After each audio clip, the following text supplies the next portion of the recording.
Round and round we go. Where we stop, nobody knows.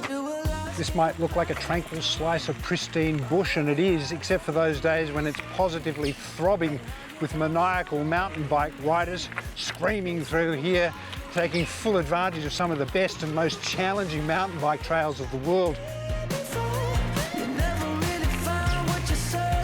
Derby is in the remote northeast of the state of Tasmania, around an hour-and-a-half drive from Launceston.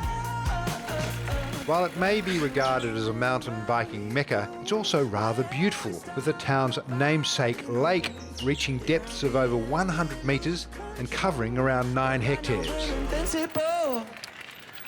I reckon it'd be pretty fair to say that Tasmania invented adventure, but they're not bad with relax and chill as well. After a high-speed hoon around the bike tracks, there is this delightful reprieve. A floating sauna jutting out over the lake, just begging for a cold plunge in the fresh water to wash off that mountain bike muck.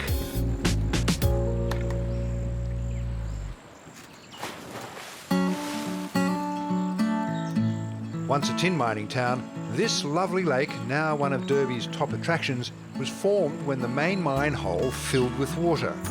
And for such a compact chunk of terra firma, Tasmania sure punches way above its weight with the terabit. But time and again, they rise triumphantly from the mire. They are like the glorious lotus, the wonderful bloom that rises from the mud. From Derby, we're in search of more treasures. Travelling 40 kilometres deep into Tassie's remote wilderness. Back in the Middle Ages, the royal and the noble discovered that their power and wealth had been achieved through the dastardly abuse of others. Consequently, they'd spend many a night lying crooked in bed, one eye open, in fear of attack by those they'd abused. So they set about building an impenetrable stronghold within their castle, surrounded by walls and battlements. These were known as a keep. But to find such a place out here in the seriously silent and sensational solitude would be ridiculous. It'd be like, I don't know, discovering a chainsaw in your morning breakfast cereal bowl. But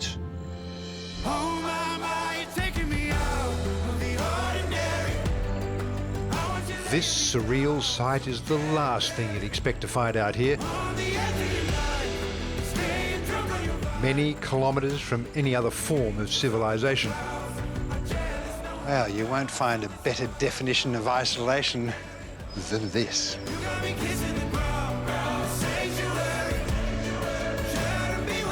Inspired by medieval times, but built much more recently, in 2019, the keep is set over 3 stories. Despite its imposing size, it has just one spacious bedroom, making it the ultimate retreat for couples. You can soak up the solitude or enlist further company by way of your own private chef, visiting to whip up some local delights.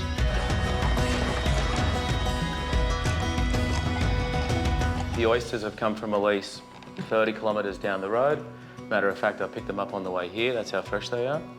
The crayfish has come in off a boat that I can see from my balcony. So I don't think there's anything more local than what we're about to eat.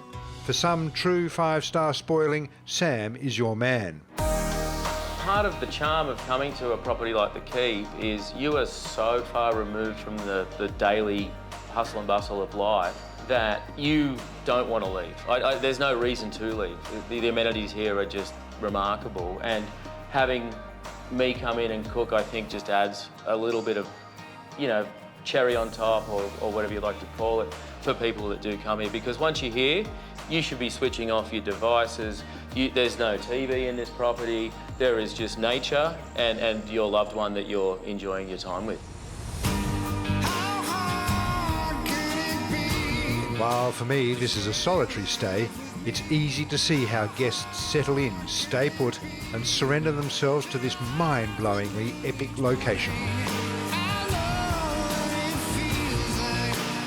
This would be the perfect place to borrow from that classic Australian expression, It doesn't get much better than this, mate. Except that it does. Before we disappear.